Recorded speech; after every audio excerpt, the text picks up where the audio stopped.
জয় হিন্দ, বন্দে মাতরম। বন্ধুরা, public service commission তার official ওয়েবসাইটে 10 এপ্রিল একটা অত্যন্ত গুরুত্বপূর্ণ নোটিশ পাবলিশ করেছে ওয়েস্ট বেঙ্গল সিভিল সার্ভিস পরীক্ষা নিয়ে। তারা যেটা জানিয়েছে, ওয়েস্ট বেঙ্গল সিভিল সার্ভিস পরীক্ষা 2023-এর গ্রুপ সি এর যে ইন্টারভিউ চলছে, সেখানে যে তালিকা প্রকাশ হয়েছিল সেখানে তারা একটা গন্ডগোল করে ফেলেছিল। সেই গন্ডগোলটা তারা সঠিক করেছে।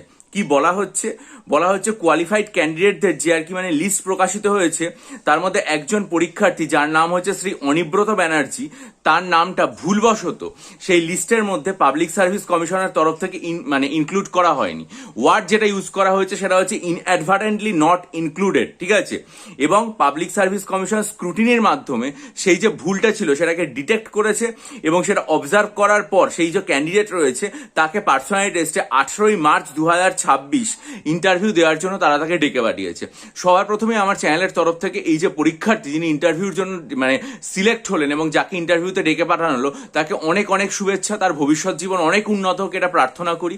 কিন্তু এই জিনিসটা খুব দেখে খারাপ লাগলো যে এত গুরুত্বপূর্ণ একটা বিষয়, পাবলিক সার্ভিস কমিশনের একটা ইন্টারভিউর জায়গা, যেখানে যে ধাপটা অতিক্রম করলে একজন পরীক্ষার্থী সারা জীবনের মতো আত্মনির্ভর এবং প্রতিষ্ঠিত হয়ে যাবে, সেই জায়গাটা একটা ভুল হয়ে গেছিল এবং একজন প্রার্থী তার হয়তো প্রকৃত যোগ্যতার পরেও তাকে প্রাথমিকভাবে লিস্টে ডাকা হয়নি বা তার নামটা উচ্চারিত হয়নি, যেটা পিএসসি পরিষ্কার বলছে ইনঅ্যাডভার্টেন্টলি নট ইনক্লুডেড। কিন্তু এটা ভালো জিনিস যে অন্তত পাবলিক সার্ভিস কমিশন স্ক্রুটিনি করে তাদের যে এই ভুল সেটা ধরতে পেরেছে এবং ধরতে পারার পর রেকটিফাই করে একজন পরীক্ষার্থীকে ডেকেছে। কারণ এই ভুলটা তো কোনো সাধারণ ভুল না, এটা একজন পরীক্ষার্থীর জীবনে প্রতিষ্ঠিত হওয়ার একটা প্রশ্ন এবং এত বড় গুরুত্বপূর্ণ একটা প্রশ্ন, যেখানে একজন পরীক্ষার্থী এতদিন ধরে পরিশ্রম করছে, এত অপেক্ষা করছে, তারপর যদি এরকম একটা ভুল হয়ে যায় সেটা সত্যি অত্যন্ত দুঃখজনক ব্যাপার। পাবলিক সার্ভিস কমিশনকে ধন্যবাদ যে আপনারা এত দ্রুত ব্যাপারটা রেকটিফাই করে নিয়েছেন এবং এই এররটাকে স্বীকার করে পরিষ্কারভাবে সেই পরীক্ষার্থীকে ইন্টারভিউতে ডেকেছেন এবং তাকে পুনরায় আত্মপ্রতিষ্ঠার সুযোগ দিয়েছেন।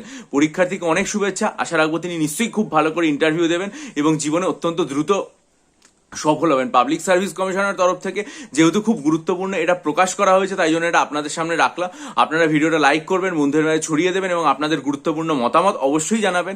আর যদি মনে করেন আসন্ন WBCS পরীক্ষার জন্য আমার কাছ থেকে এখনো 48টা মক টেস্ট নেবেন অথবা অপশনাল সাইকোলজি যে স্টাডি মেটেরিয়াল রয়েছে সেটা নিয়ে প্রস্তুতি শুরু করবেন, বা ডেসক্রিপটিভ বাংলা, ডেসক্রিপটিভ ইংরেজি স্টাডি মেটেরিয়াল নিয়েও আমার কাছে পড়বেন 2024-এর জন্য, তাহলে ইমেলের মাধ্যমে আমার সাথে যোগাযোগ করুন। আর একটা কথা বলার, সেটা হচ্ছে যে আমি WBCS 2024-এর জন্য প্রিলিমস এবং মেন্সের জেনারেল স্টাডিজের কম্বাইন্ড ব্যাচ খুব শীঘ্রই আমার চ্যানেলে ঘোষণা করব।